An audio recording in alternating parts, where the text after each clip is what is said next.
Nah, sebelumnya salam kenal dari saya. Nama saya Edi Kristanto. Saya datang dari Bali, ya.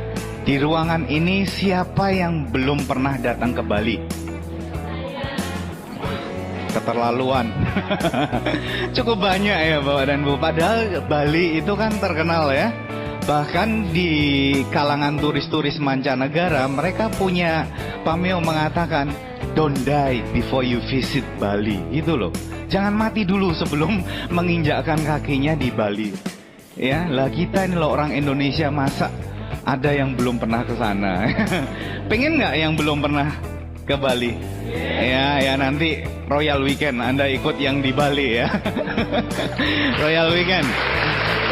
Oke. Saya senang malam hari ini bisa hadir di Jogja. Nah, malam hari ini saya ditugaskan oleh One Vision untuk cerita-cerita. Ya, kita berbagi pengalaman aja. Kalau hari ini saya berbagi di Jogja, suatu ketika nanti saya tunggu Anda untuk cerita pengalaman Anda di Bali. Ya, asik kan? Karena dulu saya pernah di fase seperti Anda.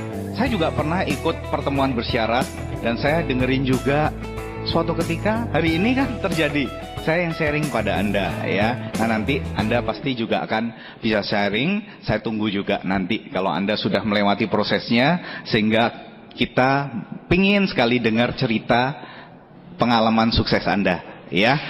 Oke. Nah, rekan-rekan yang di Yogyakarta, sebelum saya bicara, saya pengen ngetes dulu. Saya pengen tahu saya berbicara dengan siapa. Di ruangan ini yang pekerjaannya ya karyawan ya. Karyawan tuh maksud saya bekerja untuk orang lain atau instansi ya. Jadi apa aja? Mungkin ada yang manajer juga, ada yang sebagai karyawan, termasuk PNS itu juga kerja karyawan ya. Saya juga dulu mantan karyawan. Cukup banyak ya tadi. Oke, siapa yang bekerja sebagai seorang profesional? Mungkin sebagai dokter, tabib yang perlu keahlian tertentu ya. Ada yang di sini yang profesional? Dukun ada nggak di sini? Ya, yang Anda perlu skill tertentu untuk melakukan pekerjaan Anda. Ada nggak perawat gitu? Ya, oke. Mahasiswa. Waduh, ini mayoritas mahasiswa. Yang sebagai pengusaha, cuman satu, dua. Wah, yang saya berbicara dengan cuman dua pengusaha. Kalau saya Bapak dan Bu, profesi saya sekarang pengusaha Tiansi. Siapa yang profesinya sebagai pengusaha Tiansi? Wah, baru sadar ya Bapak dan Bu bahwa Anda adalah seorang pengusaha. Ya, nah topik itu yang malam hari ini saya ingin sampaikan. Karena penting untuk kita tahu bahwa Anda menjalankan bisnis ini, Anda adalah seorang pengusaha. Saya ingat dulu waktu saya di awal-awal menjalankan usaha ini, saya kan background saya bekerja di perhotelan. Saya berkarir dari bawah Bapak dan Bu. Jadi kalau di hotel tuh ada yang kalau check-in ngangkat koper itu ya. Nah, itu pekerjaan saya. Saya merintis dari awal, kerja keras, akhirnya dipromosi sebagai bell captain, dipromosi reception, melewati 8 tahapan, pindah-pindah hotel juga 4 hotel, sampai posisi terakhir sebagai direktur atau kepala divisi ya. Nah, itu background saya. Nah, waktu saya kenal bisnis ini, saya punya pola pikir itu sebagai seorang karyawan. Lama Bapak dan Bu ya. Saya total itu 17 tahun bekerja. Waktu saya join bisnis ini, itu ada kesulitan ya, seperti Anda lah ya. Tadi saya tanya di awal kan, karyawan cukup banyak, mahasiswa cukup banyak juga. Nah, saya ingat waktu dulu saya awal bergabung di bisnis ini, saya pernah dengar kaset Pak Nagasugara. Beliau mengatakan gini, Anda boleh apa aja profesi Anda saat ini waktu join bisnis ini, tapi Anda perlu tahu pada saat Anda menjalankan usaha ini, Anda adalah seorang pengusaha. Tapi seringkali karena background kita, ya kita masih dalam kondisi bekerja ya. Saya dulu jalankan bisnis ini juga masih bekerja. Saya bukan join Tiansi langsung keluar dari pekerjaan, enggak Bapak dan Bu. Jadi saya menjalankan 2 bidang usaha. Kalau pagi sampai malam di hotel, malamnya sampai larut malam, sampai dini hari, saya merintis usaha di sini. Tapi itu seringkali jadi kendala ya. Nah, malam hari ini saya akan cerita itu. Karena saya ingat waktu di awal, kaset Pak Naga mengatakan gini, kenapa orang sulit untuk sukses di usaha ini ya, menjalankan usaha Tiansi? Karena mereka dalam pikirannya ya masih kebawa pola kerja di tempat kerja yang biasa kita lakukan.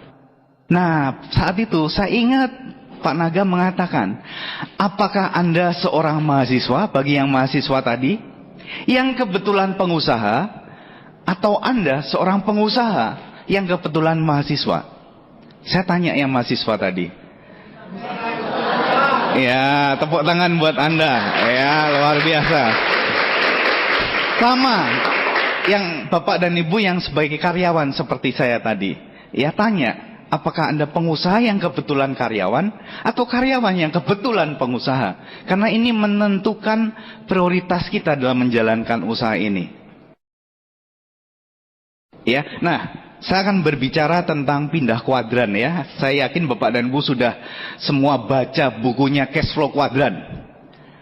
Kalau Anda baca buku Cash Flow Quadrant, Anda akan paham Bapak dan Ibu bahwa ada 4 kuadran ya, kiri dan kanan. Yang kiri itu adalah yang disebut active income. Active income itu Anda seorang employee ini dari buruh, pegawai sampai eksekutif, selama masih kalau mau cuti minta izin, ngisi formulir, berarti masih bekerja untuk orang lain. Benar ya? Posisi CEO juga kalau mau cuti tetap minta izin nggak? Minta izin Mbak dan Bu, saya juga direktur di hotel. Tapi kalau cuti tetap minta izin. Ya, kalau nggak dikasih izin nggak cuti juga. Ya, nah itu tingkatannya apapun, selama kita masih kerja untuk orang lain, itu employee. Self employee atau small business owner di sini ya, punya toko, ada profesinya dokter, pengacara, itu di golongan ini. Nah ini Robert Kiyosaki mengatakan dalam bukunya, ini adalah kuadran masih active income. Jadi kalau kita aktif kita dapat duit, nggak aktif nggak dapat duit. Penyanyi yang paling terkenal siapa sekarang di Indonesia?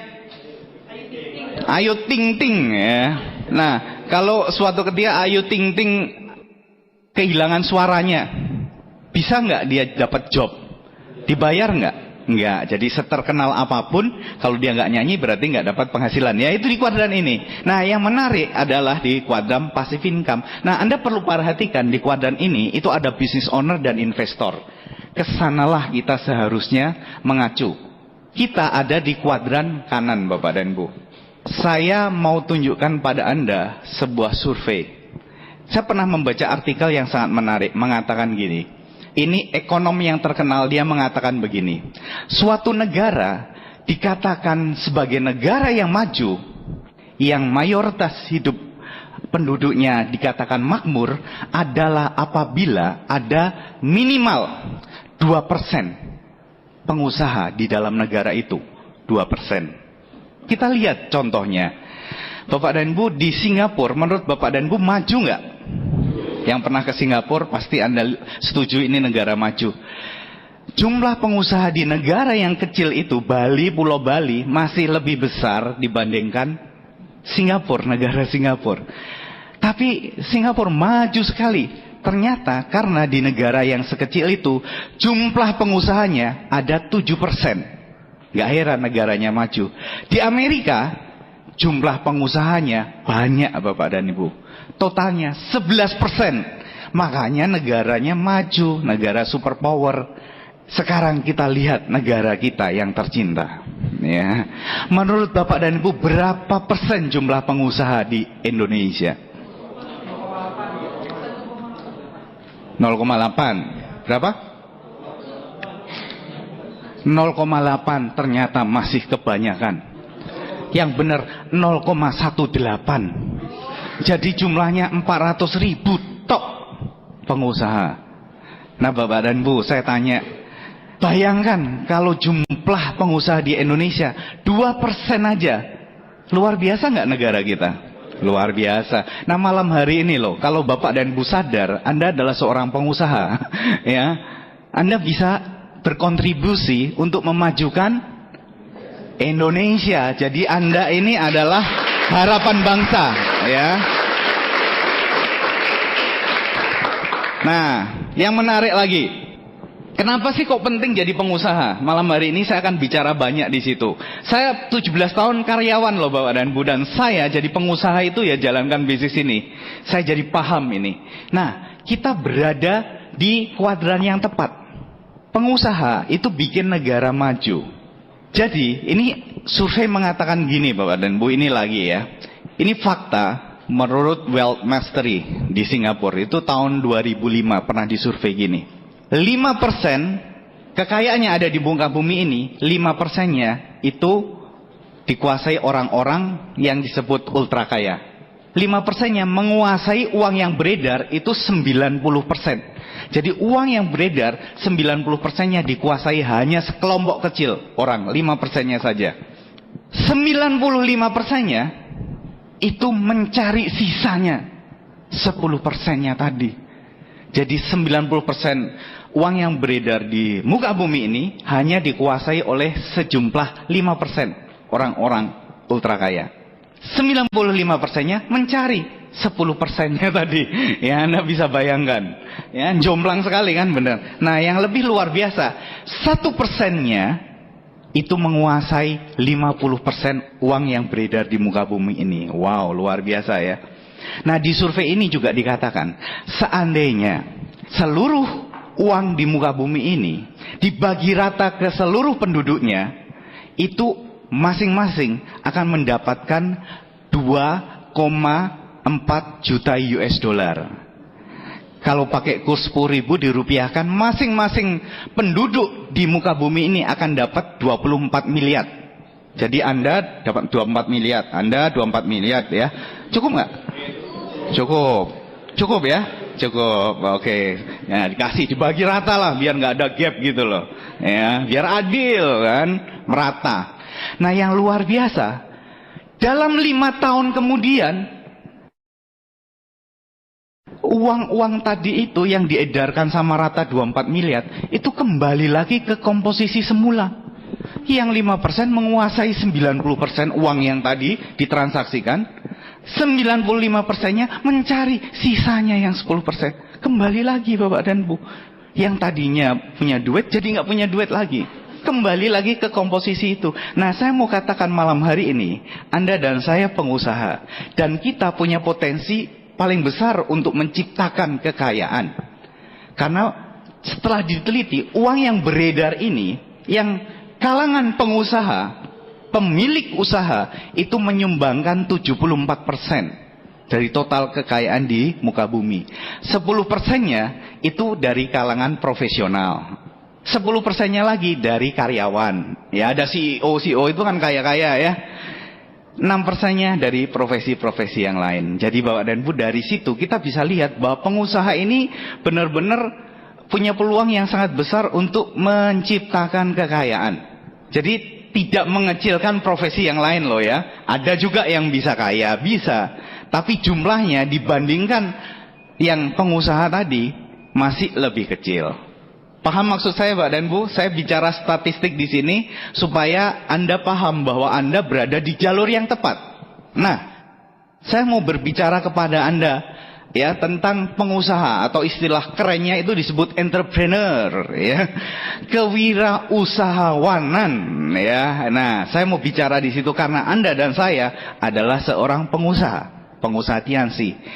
Business owner, benar kan? Anda pemilik usaha, saya pemilik usaha. Nah, kenapa kok dari kasus-kasus yang saya ungkapkan tadi, komposisinya yang uang sudah dibagi rata kok kembali lagi Pak dan Bu? Itu ternyata kembali ke pola pikir. Kalau Anda seorang pengusaha, kita harus benerin dulu pola pikir kita, itu yang paling utama. Saya dulu jalankan bisnis ini, saya sebagai karyawan, 17 tahun itu dididik seperti seorang karyawan. Karyawan tuh enaknya gini ya. Kita nggak usah mikirin apa-apa. Yang penting lamar kerja, begitu diterima, di interview beres Bapak dan Bu. Semua disediakan, bener nggak? Masuk tinggal di training, orientasi, 1 hari, 2 hari. Diajarin kerjanya apa, segala macam, di training, bener. Makalahnya disediakan. Begitu Anda siap bekerja, seragamnya disiapkan, bener ya? Kalau di hotel tempat saya kerja, disiapkan semuanya.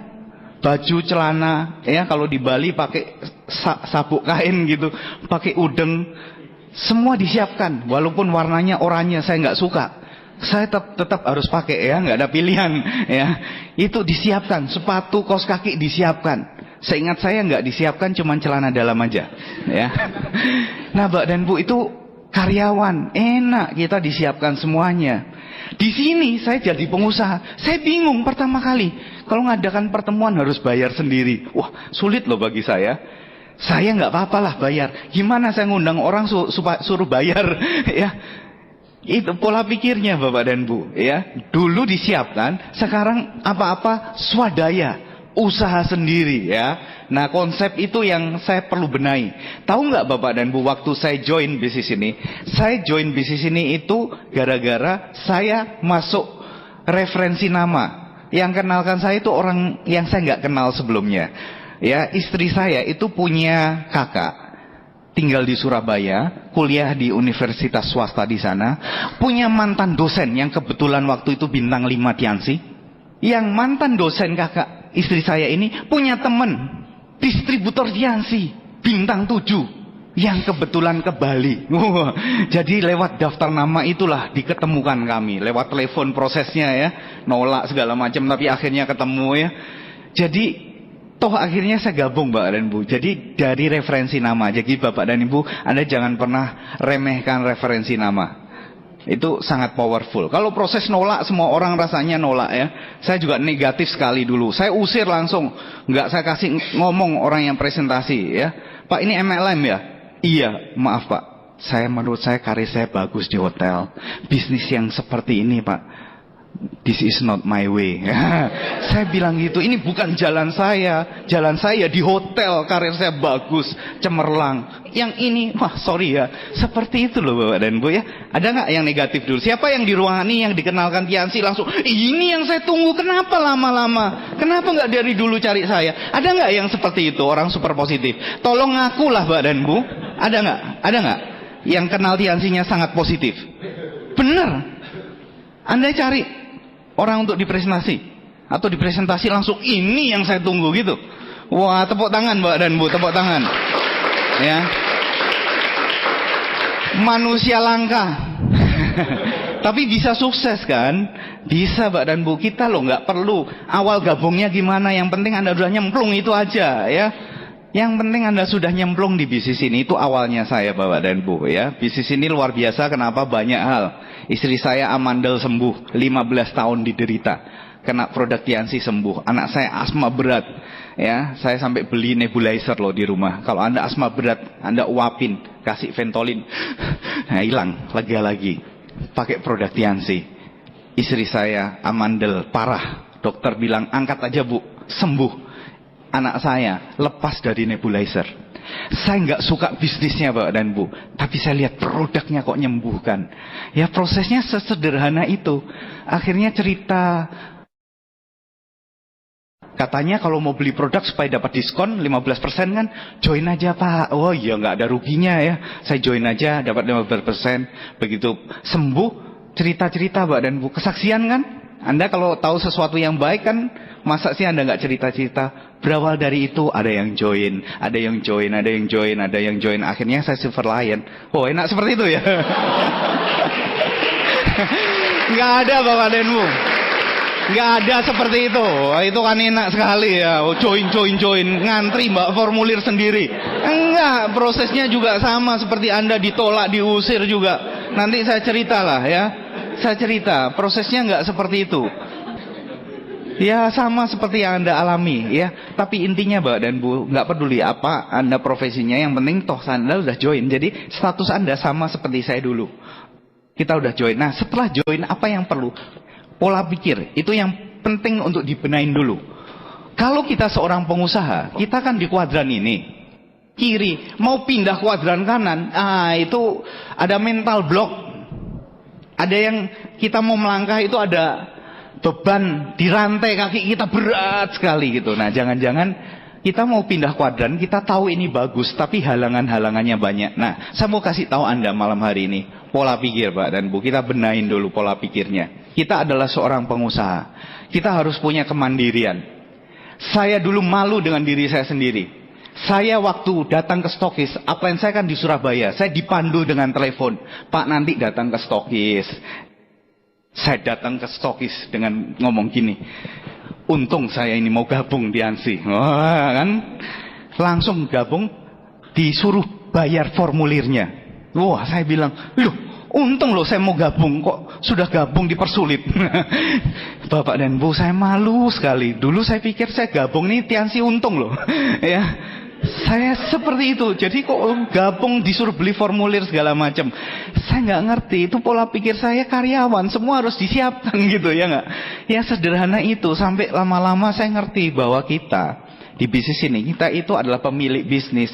Pemilik bisnis itu kita jangan minta, dikit-dikit minta disiapkan, dikit-dikit minta disediakan. Nah itu nggak masuk. Banyak orang gagal karena di pikiran mereka berat. Mau pertemuan mengeluarkan duit, berat. Bener nggak? Padahal kalau jadi pengusaha, tanya rekan Anda yang pengusaha ini, gimana mereka ngawalinya? Minta siapa? Utang bank. Tapi kan harus tanggung jawab, bener nggak? Dibalikin. Gak bisa Pak dan Bu, kita minta disiapkan. Sejak kita memutuskan join di BCC, sadarilah bahwa Anda seorang pengusaha. Mentalnya, ini bisnis saya sendiri. Itu golden rule-nya. Golden rule-nya. Dan Anda harus sadar, kesuksesan Anda tergantung Anda. Anda sudah join, pintu sudah dibukakan bagi Anda. Anda mau melangkah, berhenti di tengah, berhenti sampai garis finish, itu terserah Anda. Tergantung pola pikir kita. Yang pertama, kita harus punya yang namanya pola pikir yang benar itu loh. Ya, bahwa kita seorang pengusaha. Jangan cengeng, dikit-dikit wah bayar, wah bayar. Ya, padahal pola pikir yang benar itu menyebabkan tindakan kita benar. Kalau tindakan kita pola pikirnya salah, tindakannya salah, benar nggak? Contohnya ginilah Pak dan Bu. Dalam memandang satu hal, kita itu bisa punya pandangan yang berbeda, betul ya? Anda tentu sudah pernah dengar cerita salesman yang dikirim ke sebuah negara terpencil di Afrika. Ya, disuruh survei. Salesman yang pertama dikirim, coba cek di sana gimana potensi untuk jual sepatu di kota kecil di Afrika. Salesman yang pertama langsung survei sana, seminggu dia balik laporan ke bosnya. Bos, lapor. Di sana potensinya nggak ada sama sekali. Penduduknya belum ada yang pakai sepatu. Gimana kita bisa jualan sepatu di sana?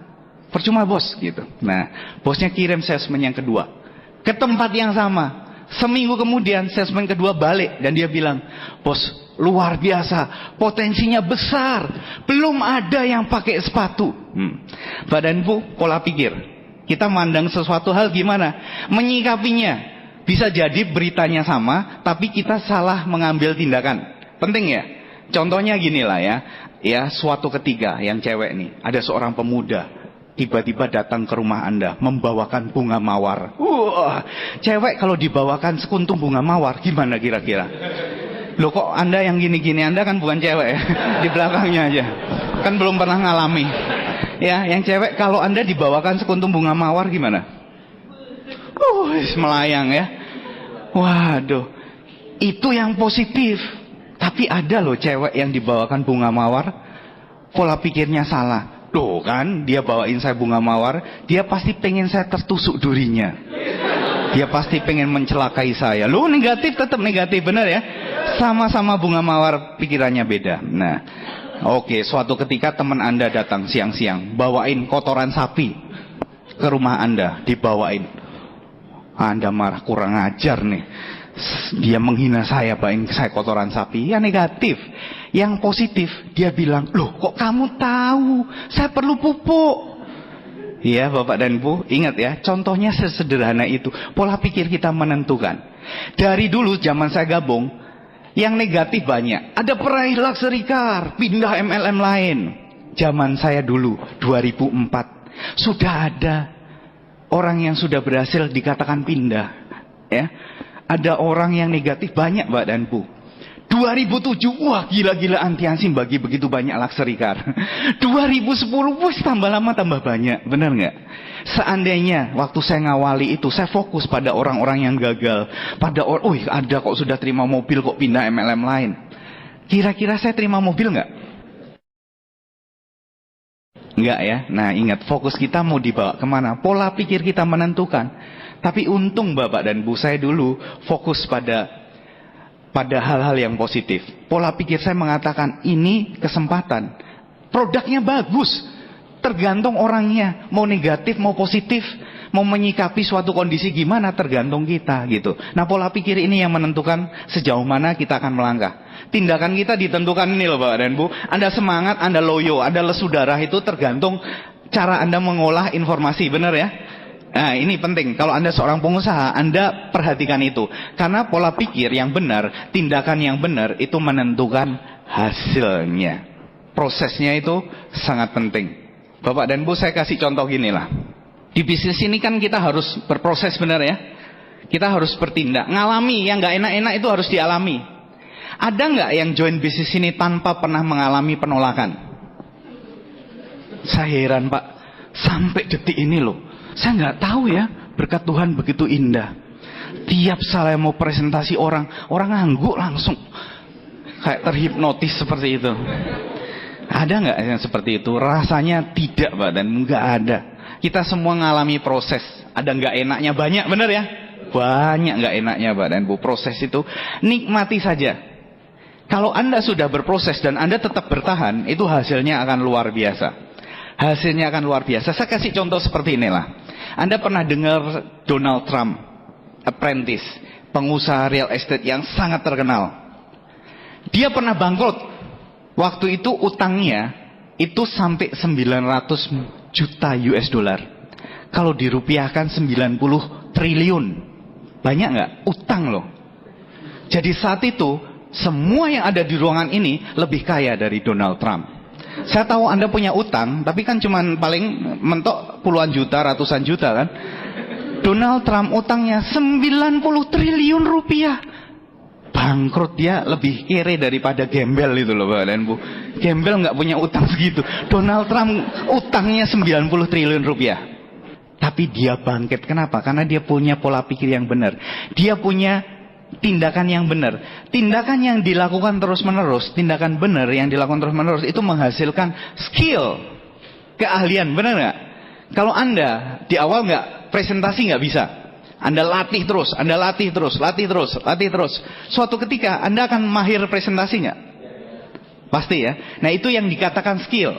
Tapi kalau Anda nggak lakukan presentasi, karena ditolak sekali, terus Anda vonis diri Anda, kayaknya saya nggak bakat nih di Diansi. Anda seumur hidup tidak akan pernah punya skill itu. Donald Trump jadi pengusaha hebat, dia punya skill di bidang real estate sangat hebat ya. Dia jatuh, dia bangkrut. Dia utang 90 triliun. Tapi karena dia sudah ada skill di dalam dirinya, Robert Kiyosaki pernah mengatakan, not the money that makes you rich. Bukan uang yang membuat Anda kaya, but the skill that make you rich. Tapi keahlian itu yang membuat Anda kaya nantinya, ya. Nah, penting Mbak dan Bu. Apa yang terjadi Donald Trump? Dia bangkit lagi dan akhirnya dia tidak hanya membayar utang, tapi dia membukukan kekayaannya 240 triliun. Jatuh bangkit lagi. Kenapa? Karena ada di dalam dirinya. Pola pikirnya benar. Dia jatuh tinggal diulangin lagi. Saya kasih contoh gini lah. Seandainya ada seorang manajer, ya, suatu ketika dia diturunkan jadi pesuruh, office boy. Terus ada office boy atau pesuruh di kantor itu ya, dinaikkan menggantikan jadi manajer. Nah, dibiarkan jalan. Menurut Bapak dan Ibu, si pesuruh tadi itu akan bisa nggak melakukan pekerjaan seorang manajer? Nggak bisa. Sementara pesuruh yang tadi, dia bisa nggak naik lagi ke jadi seorang manajer? Cepet nggak? Kenapa menurut Anda? Karena dia sudah punya skill, dia sudah punya mentalnya, dia sudah pernah melalui proses itu, mengulangi lagi mudah. Betul ya? Nah, Bapak dan Bu, kalau Anda seorang pengusaha, Anda jangan takut untuk melakukan prosesnya di usaha ini. Karena proses yang Anda lewati nanti itu yang membuat Anda mempunyai sebuah keahlian untuk sukses di usaha ini. Ya, itu yang kita perlukan untuk pindah wadah. Nah, saya tunjukkan. Kalau berdasarkan statistik tadi, dan Anda dan saya sekarang adalah pengusaha di bisnis ini. Kita udah tahu bahwa pengusaha ini jalur yang tepat, kuadran yang tepat. Pertanyaannya, kenapa tidak banyak yang mau jadi pengusaha? Kenapa Bapak dan Bu? Banyak yang tidak mau jadi pengusaha. Takut mengambil resiko. Nggak punya modal. takut gagal. Banyak faktor ya. Tidak punya pengalaman, bla bla bla bla bla, banyak lah ya. Bisa nggak habis kita sampai pagi kalau ngurut kenapa ya. Nah, tapi intinya faktor ini tidak siap mental. Kenapa banyak yang join di bisnis ini di awal menggebu-gebu, yang bersamaan dengan saya bergabung Bapak dan Bu, banyak, dan mereka nggak kalah semangatnya dengan saya. Luar biasa. Tapi seiring dengan waktu, bahasa Inggrisnya time will tell. Waktu yang akan berbicara lah. Makanya Pak dan Bu, waktu yang akan membuktikan ya. Makanya harapan saya, Anda malam hari ini, kita sama, kita punya peluang yang sama untuk sukses. Itu faktanya ya. Nah ayo kita perkuat mental kita. Mental ya, itu penting di usaha ini. Nah saya tanya, siapa di ruangan ini yang belum pernah bisa presentasi? Nah, seandainya Anda punya orang baru, susah Anda suruh belajar dari Anda. Perhatikan ya, saya presentasi. Anda presentasi 3 kali. Bisa ikutin saya tadi? Dia ikutin, masih salah. Keempat kali Anda presentasi, dia ikutin lagi. Kelima kali menurut Bapak dan Ibu, bisa nggak dia presentasi? Anda setelah Anda dengar orang presentasi 5 kali, bisa nggak Bapak dan Ibu presentasi sendiri? Walaupun tidak sempurna, bisa nggak? Bisa. Jadi pertanyaan saya, bisnis ini mudah nggak? Mudah kan sebenarnya? Mudah ya, benar. Dengar lihat, oh presentasinya cuman gini, wah gini-gini.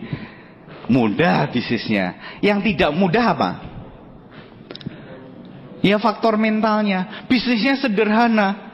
Ya, yang susah itu menguatkan mental kita. Makanya Bapak dan Bu di bisnis ini benar, modalnya kecil.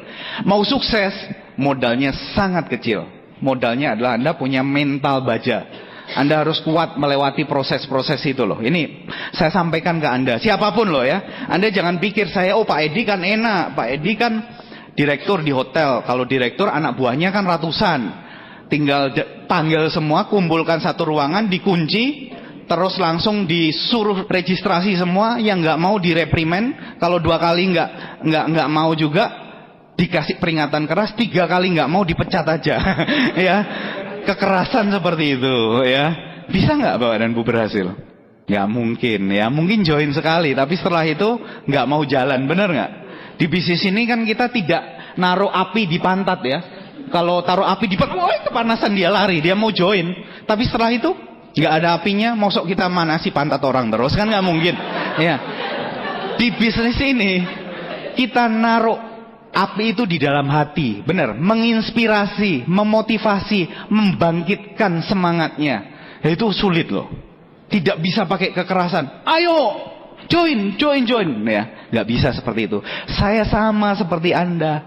Ditolak, diusir orang. Saya pernah masuk toko, diusir. Ya, seperti itu, sering. Ya, sudah janjian 1,5 jam, orangnya nggak ada. Kemana?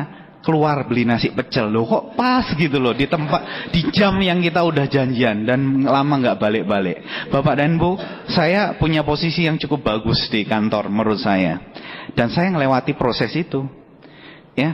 Kadangkala kita mikir, kenapa saya mesti lewati proses ini? Kalau saya nggak paham, saya nggak punya visi, saya nggak tahu apa yang menanti saya di depan, saya udah berhenti loh. Bener kan? Belum ada hasilnya, bener? Belum ada hasilnya. Saya punya gaji lumayan besar. Di bisnis ini bonusnya saat itu cuma ratusan ribu, tok, kecil. Kalau saya nggak paham, mental saya nggak dibentuk saat itu, saya berhenti aja. Ngapain repot-repot, nggak nyaman. Malam-malam ya, masih presentasi, gentayangan ya. Kelelawar bukan, tapi gentayangan terus. Genderuwo bukan. Seperti itu, nggak enak loh. Ya, apalagi komen orang macem-macem ya. Ya Anda juga kan, orang komen wang, enak aja dia ya. Dia nggak lihat apa yang Anda kerjakan, bener nggak? Ya Anda di sini ada time zone nggak? Saya pernah Bapak dan Bu ngantar anak saya ke time zone. Dari jauh saya lihat ada orang itu naik kuda-kudaan sih. Depannya ada monitor, tapi saya nggak tahu di monitor itu apa. Dia naik kuda gini. Saya dari jauh, orang gila ini, gendeng, senteng ya. Ngapain gini. Saya nggak tahu ngapain deh. Waktu saya deketi, oh ternyata itu ada sensor. Jadi naik kuda dia ngeloncat. Kalau ada ranting dia harus gini. Kalau enggak dia kena gitu kan, jatuh. Seperti itu. Saya ngelihat orang gila. Tapi karena dia lihat di screen, akhirnya dia fokus ke situ. Nah di bisnis ini kan seperti itu ya. Banyak orang bilang Anda gila. Ya. Nah, Anda gila beneran kalau quit. Ya. Anda bener gila kalau quit, sudah capek-capek, sudah orang billing macem-macem, cuma dapat nggak enaknya aja. Belum sempat ngerasakan enaknya quit, loh, nggak enak kan? Kalau saya kan sudah dapat plan ya. Saya aja nggak mau berhenti. Sampai sekarang ngapain Anda berhenti? Ya, saya buktikan mereka yang gila. Mereka nggak tahu apa yang saya dapat dari bisnis ini. Ya, Anda juga harus buktikan itu.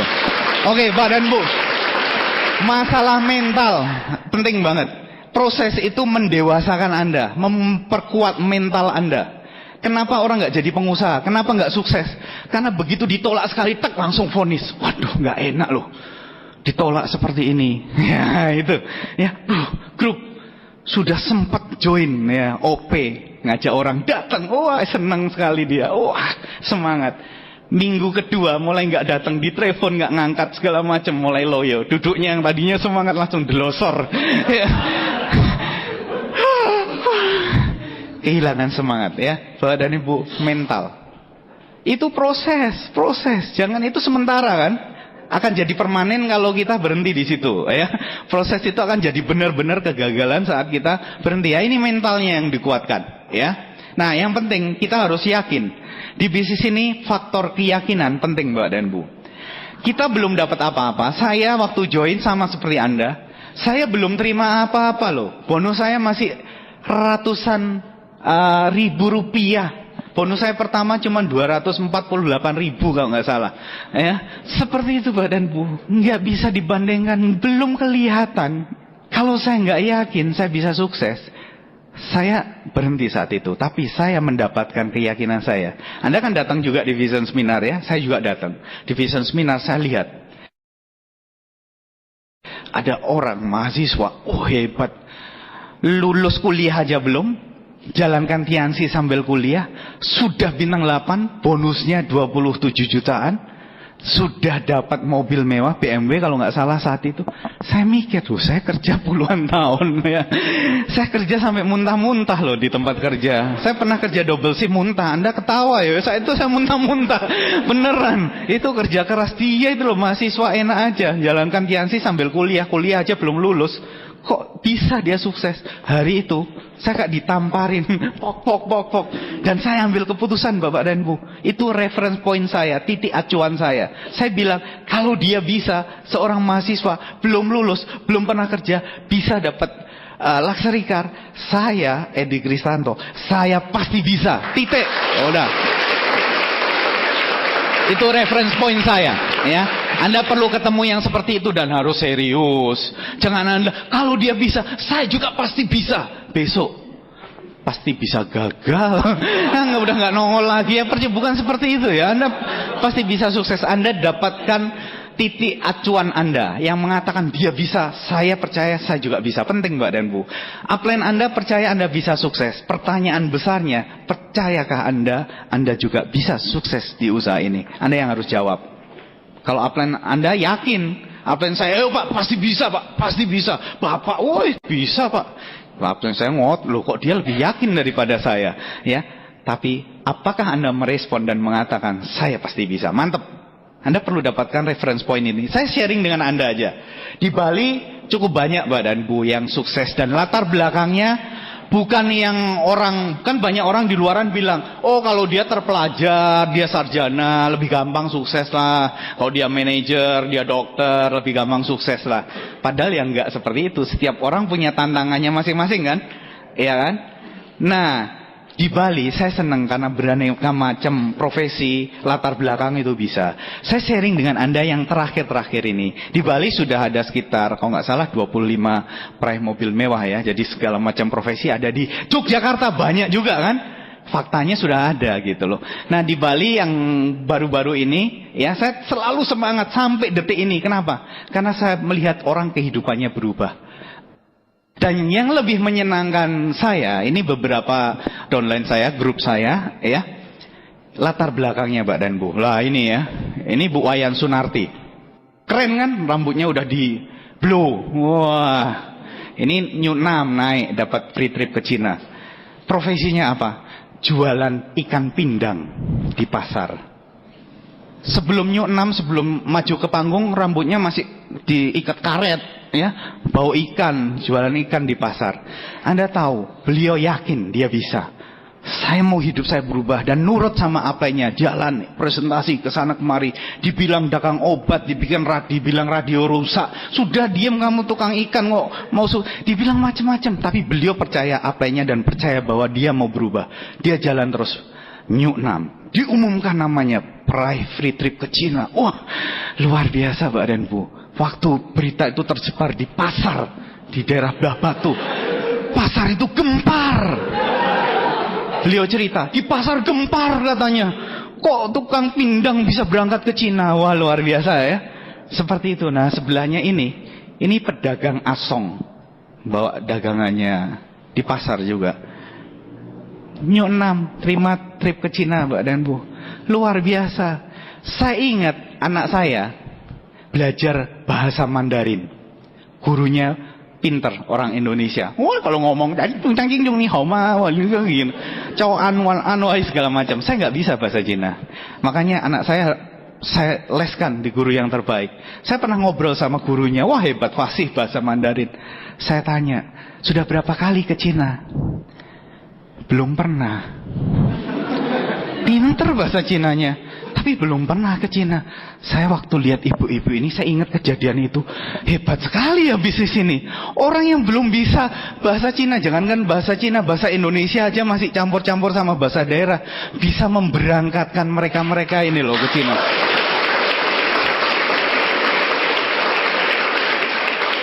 Gak masuk akal Bapak dan Bu. Kalau dipikir memang gak masuk akal. Makanya Anda jangan pikir lah. Just do it gitu loh ya. Kok dipikir-pikir tuh yang bikin ya itu. Makanya banyak orang gagal karena ya itu dibanyakan dipikir.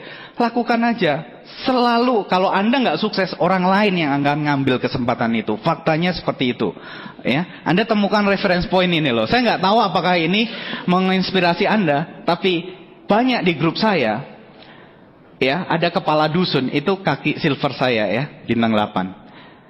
Ini orangnya negatif sekali. Tahun 2004 pernah dipresentasi Tiansi, langsung orangnya diusir. 2007 karena anaknya sakit ketabrak motor ya, akhirnya harus ngamar di rumah sakit, kena produk kalsium. Anaknya yang dokter bilang nanti kalau sembuh idiot, katanya gitu. Pakai produk Tiansi, anaknya sembuh dalam tempo yang cepat, kurang dari 2 minggu ya. Itu pulih dan tidak idiot. Ya, dia hebat sekali produknya. Dan dia nggak mau jalankan bisnisnya, tapi dipaksa datang ke Vision Seminar. Di Vision Seminar itu dia nggak tertarik bisnisnya, tapi dia duduk terus dan dia nggak tertarik sama saya maju, direktur hotel sukses. Itu kan ya wajar, dokter sukses wajar gitu. Yang bikin dia termotivasi, tersentak itu karena ada New 6. Dia bilang profesinya ada yang tukang belah bambu. Tukang belah bambu. Sukses. Kepala dusun ini, wah dia tersinggung dia. Oh dia bisa, saya bisa lah itu Mbak. Dan namanya reference point. Anda dapatkan itu, saya dapatkan itu, titik acuan saya. Makanya saya pegang, dia bisa, saya bisa. Selama ada orang sukses, ada yang gagal, wajar. Ada sukses, ada gagal. Saya mau sukses, saya lihat terus orang-orang yang sukses. Ya, reference point-nya seperti itu. Nah, ini Mbak dan Bu, ini juga saya tunjukkan. Ini yang saya bilang, seeing is believing. Dulu saya ingat, upline saya, Pak Pengadi Hartono, Bronze Lion. Waktu beliau ini bintang 7 yang tadi itu loh, yang mantan dosen kakak istri saya itu, temennya yang dikirim ke Bali tadi, bintang 7 tadi, ini beliau ya. Nah ini, waktu saya join, saya bintang 4, beliau bintang 7, beliau ngomong ini, Pak, sudah pilih plat nomornya Bapak apa? Loh maksudnya Pak? Loh di bisnis ini kan kita yakin Pak, pasti kita nginden mobil, pasti. Pilih platnya dari sekarang. Oh gitu ya Pak? Iya gitu. Loh Bapak udah pilih? Sudah, apa Pak? M2JT. Maksudnya apa, Pak? Modal 2 juta.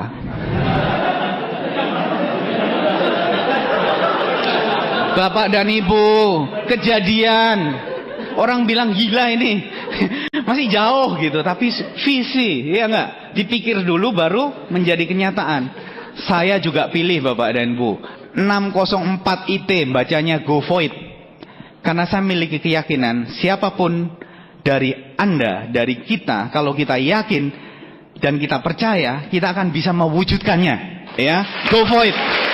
Itu. Ini terbukti Bapak dan Bu. Hebat kan? Bintang 7, bintang 4. Kita cuma ngomong-ngomong, tapi saya yakinin. Yes. Saya kalau mikir mobil Mercy, yes. Wah, saya gambar taruh di rumah. Bener kan? Saya nggak tahu Anda nganggap gila kan? Saya itu loh direktur diajarin kayak gitu. Yuk kok saya nurut, heran saya. Saya taruh gambar Mercy di belakang pintu kamar saya, di langit-langit, di lemari, di sini. Saya, istri saya maklum, kan afirmasi katanya. Mertua saya enggak. Waktu datang ke rumah ini anakku kok malah gendeng gini ya. Gitu, tapi nggak apa-apa dan Bu ya. Nggak apa-apa kan, dia nggak tahu seperti tadi tuh loh. Wah, kan nggak melihat apa yang kita lihat ya. Dia nggak lihat apa yang kita lihat. Jangan sampai orang nggak lihat ngasih tahu apa yang kita lihat ya kan, banyak orang kayak gitu kan. Kita sudah melihat dikasih tahu orang yang belum melihat. Wah, itu hebat ya. Hebat ya. Kita ketawa tapi jangan terjadi ke Anda loh ya. Anda dikasih tahu orang yang belum melihat. Ya, Anda yang sudah melihat dikasih tahu, wah, dan nurut pula. Ya, diajari gagal. Nah, Pak dan Bu, kalau kita mau pindah kuadran, kuatkan mental Anda. Dan ini yang penting, kita harus belajar apa yang bisa dipelajari dari entrepreneur yang sukses. Kalau kita mau pindah kuadran, kita harus secara sadar, kita harus mengubah pola pikir kita. Pola pikir kita akan merubah tindakan kita. Kalau tindakan kita benar, hasilnya akan benar juga seperti itu ya. Nah, kita harus punya kemandirian. Di bisnis ini, seperti yang saya sampaikan tadi, apakah Anda menganggap ini bisnis Anda sendiri? Itu penting. Bukan bisnis upline Anda. Pada saat Anda join bisnis ini, Anda sudah diantarkan ke depan pintu kesuksesan. Anda mau melangkah, Anda mau menjalaninya, atau Anda balik badan, itu terserah Anda, Bapak dan Bu. Banyak orang di bisnis ini masih mikir nih bisnis upline-nya. Jadi dia bilang, oh enak dong, kalau saya kerja keras, nanti upline saya yang omsetnya besar. Bonusnya besar.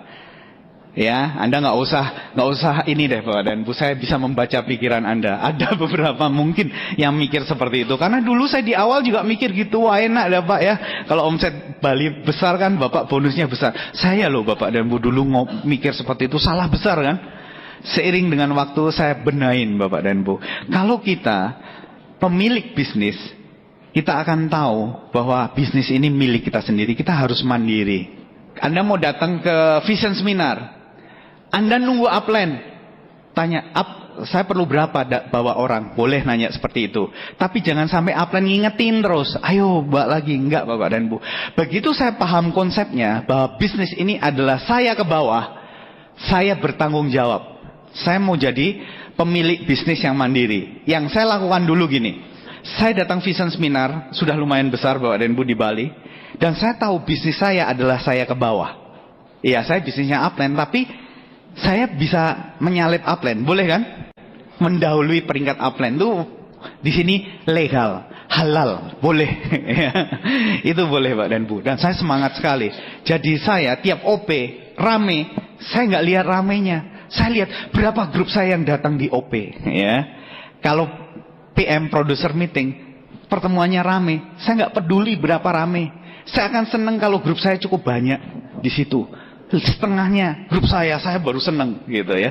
Di vision seminar ribuan, saya senang pertemuannya rame. Tapi saya perlu tahu berapa grup saya. Kalau pertemuannya rame, saya cuma berdua, apa gunanya? Grup orang lain besar, grup saya kecil, benar nggak? Nah, itu yang perlu kita perhatikan. Kita harus bertindak, berpikir seperti pemilik usaha. Kita bertanggung jawab atas bisnis kita sendiri. Anda bertanggung jawab atas bisnis Anda sendiri. Mau cepat, mau maju itu tergantung Anda. Kemandirian Bapak dan Bu. Jangan nganggap ini bisnis upline Anda. Anda boleh kok mendahului mereka. Ya, peringkat Anda lebih dari mereka nggak apa-apa. Ya, downline saya Pak Nyoman Gede Aryawan sekarang Good Lion. peringkatnya lebih tinggi dari saya. Saya senang sekali karena beliau berarti mandiri. Bisnisnya tidak tergantung dengan saya. Seperti itu. Ya, saya juga presentasi seingat saya dibantuin upline itu cuma 2 kali. Selebihnya saya jalan sendiri Bapak dan Bu. Saya jalan sendiri home meeting. Saya bikin planning, saya cuma konsultasi. Tapi saya nggak nunggu upline saya. Kapan bisa bantuin saya?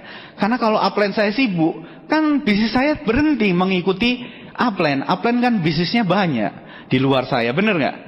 Yang pengen sukses kan saya. Lah seperti itu kemandirian. Miliki kemandirian seperti itu, ya. Kalau Anda mau cepat berhasil. Nah, yang berikutnya saya belajar yang namanya entrepreneur, independent business owner, ya. Mereka menanamkan dalam dirinya, mereka sangat antusias. Anda pernah nggak lihat pengusaha sukses yang loyo? Setahu saya, ya, saya dulu sering berinteraksi dengan pemilik hotel saya. Oh, beliau kalau ngomong menggebu-gebu, Pak, semangat, nggak ngantuk. Wah, Anda tahu Mr. Lee Jin Yuan? Pernah datang ke acaranya? Kalau beliau pidato, gimana? Lama dan ngotot, bener nggak? Yang dengar sudah capek, dia tetap ngotot. Ya, karena beliau sangat antusias terhadap perkembangan Tianxi, ya. Seperti itu, antusias. Nah, Anda antusias nggak terhadap bisnis ini? Wah, antusias, Pak. Nah, kalau orang sanguin, woi, sanguin kan, datang di VS, naik ke kursi, tepuk tangannya paling keras, bener nggak? Oh, dia orangnya antusias. Bukan itu maksudnya. Bukan antusias yang heboh seperti itu. Antusias terhadap impian. Antusias terhadap bisnis Anda. Orang yang antusias adalah orang yang fokus pada bisnisnya dan ngotot dan gigih. Harus berhasil. Saya punya grup leader, ya. Dia orangnya pragmatis. Kalau pragmatis itu kan cinta damai, nggak kelihatan. Responnya itu nggak, gitu loh, ya. Semuanya slow, kayaknya slow, tapi slow but sure. Perlahan tapi pasti, Bapak dan Bu. Pasti sukses. Itu luar biasa. Ratu Kalsium, jual matras paling banyak. Scoopy dapat trip ke Cina, ya. Ini bentar lagi dapat mobil niaga. Ya, bukan yang antusias maksudnya yang wah, bukan seperti itu. Antusias terhadap bisnis ini adalah orang yang fokus dan memegang teguh impiannya dan sangat kuat tekadnya untuk mewujudkannya. Itu maksudnya antusias, ya. Kalau Anda orang yang antusias, Anda nggak gampang dibelok-belokkan, nggak gampang dengar berita negatif sana noleh, negatif sana noleh, belakang noleh gini. Akhirnya bingung dia akhirnya karena tidak antusias dan tidak yakin terhadap impiannya. Anda perlu kembangkan ini, Pak dan Bu. Berikutnya, nah, Anda harus berani bekerja keras. Saya baca bukunya Dahlan Iskan, Sepatu Dahlan, ya. Saya kagum dengan beliau terus terang, Pak dan Bu. Dan akhir-akhir ini saya belajar banyak. Saya terus menumbuhkan juga. Saya belajar terus, ya. Dan yang saya pelajari dari seorang Dahlan Iskan, dia punya moto apa? Kerja, kerja, kerja. Ya, hebat, ya. Kalau Anda baca kisahnya, wah luar biasa. Sampai SMA kelas 3 baru pakai sepatu. Ya, hidupnya susah, tapi beliau ditanamkan kerja keras, kerja keras. Itu akan menghasilkan banyak perubahan dalam hidup, seperti bumi dan langit. Kalau Anda mau bekerja keras, itu seperti bumi dan langit, Bapak dan Bu. Di bisnis ini, Anda jangan kira join enak-enak, salah besar.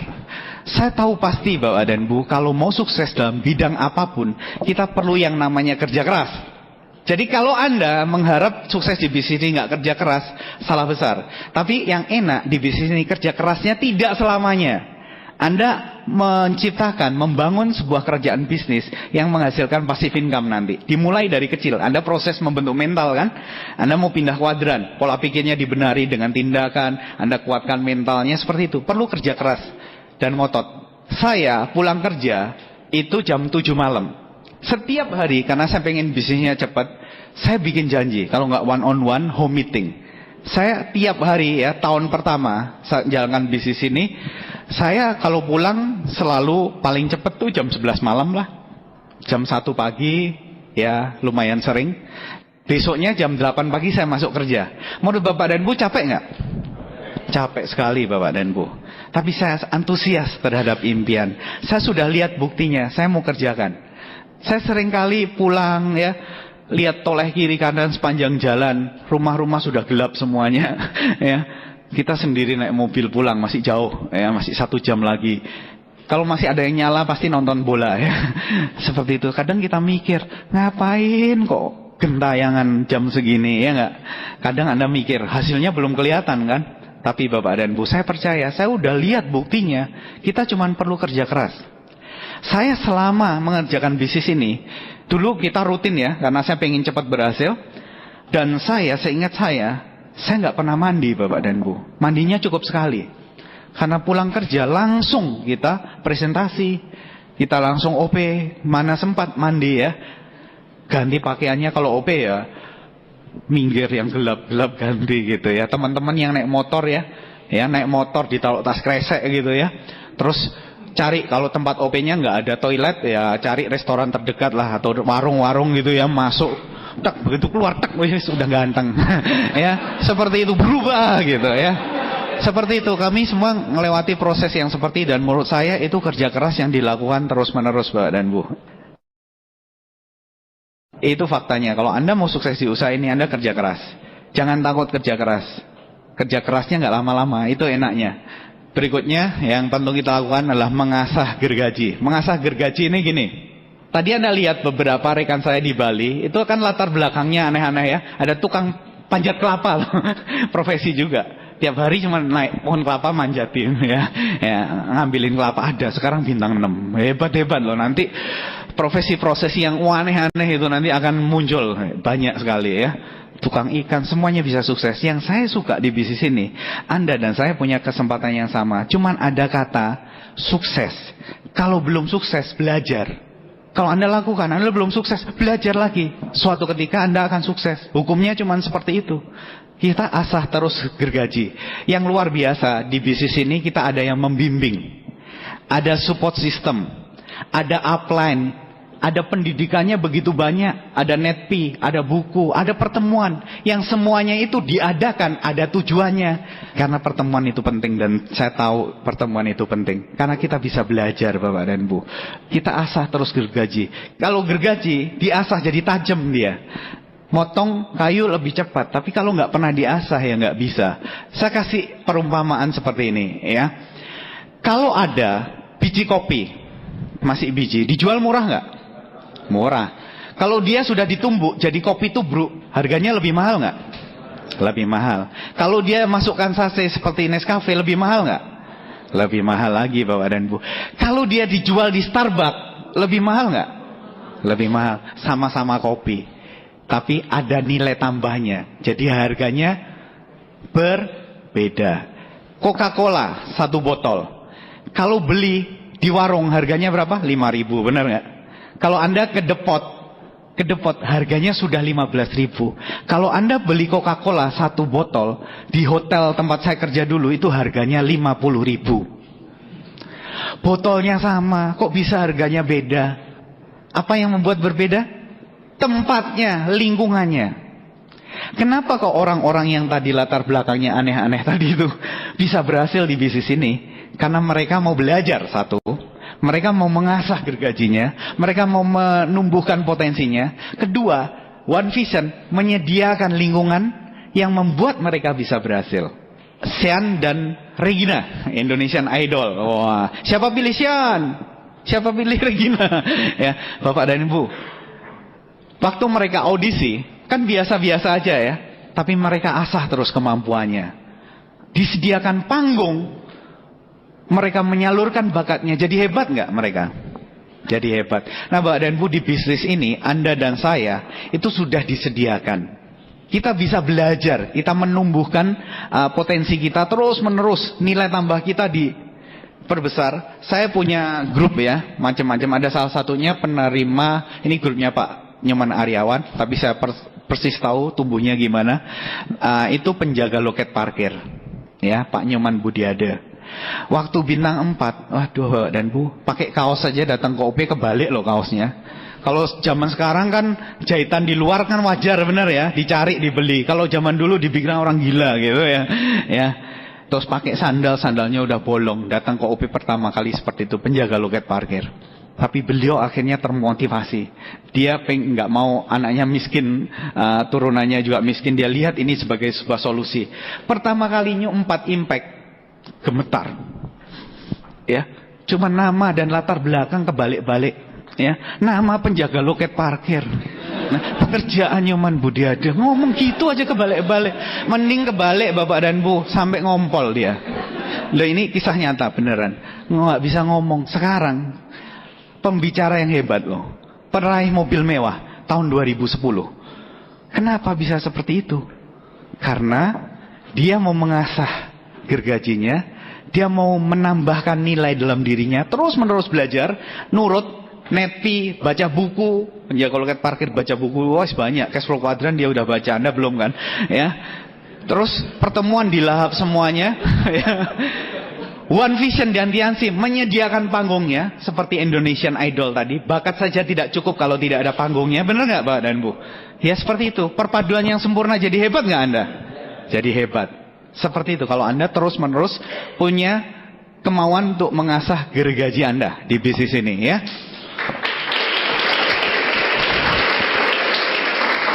Yang terakhir, pantang menyerah. Nah ini kalau diomongkan heroik sekali. Pantang menyerah, no surrender, never give up. Wah kalau ngomong hebat banget ya. Never give up. Ya, statusnya never give up bro. Wah ada bronya lagi. Di status BB-nya gitu, Facebooknya seperti itu. Besok presentasi ditolak 3 kali, kelepek. Mana yang itu kemarin? Katanya never give up bro. Give up. Ya Bapak dan Bu, ya ini bicara aja nggak apa-apa ya. Jadi ini tidak hanya untuk diucapkan, tapi dibuktikan. Pantang menyerah. Karena kita memang harus seperti itu. Orang yang paling sulit dikalahkan adalah orang yang tidak mau menyerah. Itu aja. Jadi kalau Anda gagal, ditolak, Anda ngotot terus, jalan terus. Suatu ketika Anda berhasil nggak? Orang yang nolak itu loh capek, tahu nggak? Ya, bener loh, nolak terus capek ya. Saya punya grup satu, itu Bronze Line Made Dwi, penerima mobil. Didatangi setiap hari 6 bulan sama upline-nya. Nggak nyerah, datang aja. Bilang nggak ada isi gam, datang 6 bulan sampai dia, aduh sudahlah ini orang ngotot sekali, saya datang. Begitu datang di OP, dia mulai tertarik. Ya akhirnya klik. Gitu Bapak dan Bu. Orang yang tidak bisa dikalahkan adalah orang yang tidak pernah menyerah. Nah kalau Anda paham, kita mau menumbuhkan mental kita sebagai seorang pengusaha sukses nantinya ya. Kita harus punya sikap itu. Jangan dikit-dikit, aduh nggak enak. Kalahkan itu Pak dan Bu. Kalahkan rasa tidak nyaman. Kalahkan rasa tidak nyaman. Emang nggak enak sih ya, nggak enak. Pak Louis pernah bilang gini loh, mau sukses sulit, mau sukses susah, tapi kalau tidak sukses lebih susah. Benar ya, udah sepakat semua, setuju, udah taruh di status gitu kan, di BB, di Facebook udah taruh status. Nah waktu kenyataannya gini, sudah tahu hidupnya susah, kerja gajinya gini-gini aja, ya. Terus jalankan bisnis ini harusnya jadi solusi. Tapi kendalanya mental, nggak enak, ditolak, gengsi, sibuk, segala macam kan nggak enak ya. Akhirnya balik lagi, udah deh ini aja, masih tetap lebih nyaman. Saya kasih contoh seperti ini Bapak dan Bu. Seekor anjing, suatu ketika dia lagi duduk gini ya, duduk nah, gini, kepot-kepot buntutnya gitu loh. Dan anjingnya ngomong, kesakitan. Gitu ya. Anda pernah dengar anjing kesakitan? Seperti itulah. Kesakitan. Loh, ada bapak-bapak nanya ke pemilik anjing ini, "Loh, kenapa anjingmu ini?" "Iya, itu loh dia dudukin paku." Jadi dudukin paku. Lah ya kalau dudukin paku kok dia nggak berdiri kan? Lah nyaman Bapak Ibu. Ya aduh dudukin paku lama-lama sakit tapi lama-lama ya ditahan gitu loh. Jadi banyak orang susah di luaran, hidupnya susah. Sama-sama susah kan? Bisnis ini juga susah kan? Tapi lebih nerimai susah yang itu loh. Diterus-teruskan terus. Komplain terus tiap tahun gaji cuma naiknya ke ini kalah, UMR telat terus, inflasi tinggi ya, utang sana utang sini, wah segala macam gitu ya. Itu Pak dan Bu, tapi nyatanya di bisnis ini diajak ngotot sedikit aja susah. Sering nggak ketemu seperti itu? Ya sering ya. Coba Pak dan Bu benain dulu. Pola pikirnya sama-sama susah. Tapi yang ini susah menuju sukses. Saya pegang kata-kata Pak Louis waktu beliau bilang, mau sukses susah, tapi lebih susah kalau tidak sukses. Ya pilih susah menuju sukses, benar nggak? Ya itu sesederhana itu. Ya udah titik, kita jalan ya. Pantang menyerah Pak dan Bu. Di depan banyak sekali halangan. Banyak tantangan, setiap orang beda-beda. Jangan pikir masalah Anda yang paling berat. Ya. Banyak orang, Anda nggak ngalami yang seperti saya sih. Saya nggak didukung istri, mertua, paman, bibi sekampung nggak dukung saya. Ya. Seolah-olah paling berat. Saya Pak susah sekali. Saya gimana mau jalankan bisnis ini? Saya punya utang. Ya, saya mau jalan ini nggak tenang Pak. Ya gitu ya Pak dan Bu. Semua orang dalam hidup punya tantangannya masing-masing. Tapi jangan pernah menyerah sama kondisi itu. Kondisi itu akan sementara ya. Akan jadi permanen kalau kita berhenti. Itu aja ya. Nah kita mau belajar dari seorang tokoh besar. Namanya Soichiro Honda. Soichiro Honda ini saya baca autobiografinya luar biasa. Ya, saya yakin Anda sepakat bahwa beliau orang yang hebat. Dan kalau Anda baca, Anda akan kagum kepadanya. Beliau memulai banyak sekali waktu merintis usahanya, ditolak. Bikin piston ring, ditawarkan ke Toyota, ditolak, bolak-balik, suruh balikin. Dia ngotot, dia gigih, akhirnya dia diterima. Dia mulai merintis usahanya, bangun pabrik, bangkrut. Pabriknya tutup. Merintis lagi, susah payah, dirintis, ada perang, hancur, bom, jatuh lagi. Mau jualan, krisis, nggak bisa. Ya, perang dunia kedua, susah. Ya, tapi beliau antusias terhadap impiannya, mulai dibangun lagi, usahanya dibangun lagi. Jual mobil nggak bisa, akhirnya mulai menjual sepeda yang dikasih motor. Itulah awal lahirnya sepeda motor. Dari seorang yang namanya Honda. Sekarang Honda Corporation itu perusahaannya ada di seluruh dunia. Dan kita tahu beliau luar biasa hebat. Beliau pernah diwawancara Bapak dan Ibu. Dan di wawancara itu beliau mengatakan, Anda bisa hebat seperti ini, luar biasa. Anda sungguh beruntung. Dan dia mengatakan, enak aja, yang Anda lihat itu hanya 1% kesuksesan saya. 1% itu yang mengakibatkan saya sukses. 99% itu gagalnya katanya. Jadi Soichiro Honda merumuskan kesuksesan saya adalah 99% kegagalan.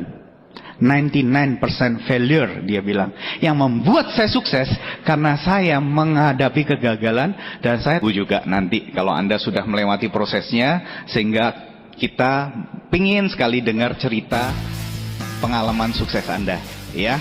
Oke.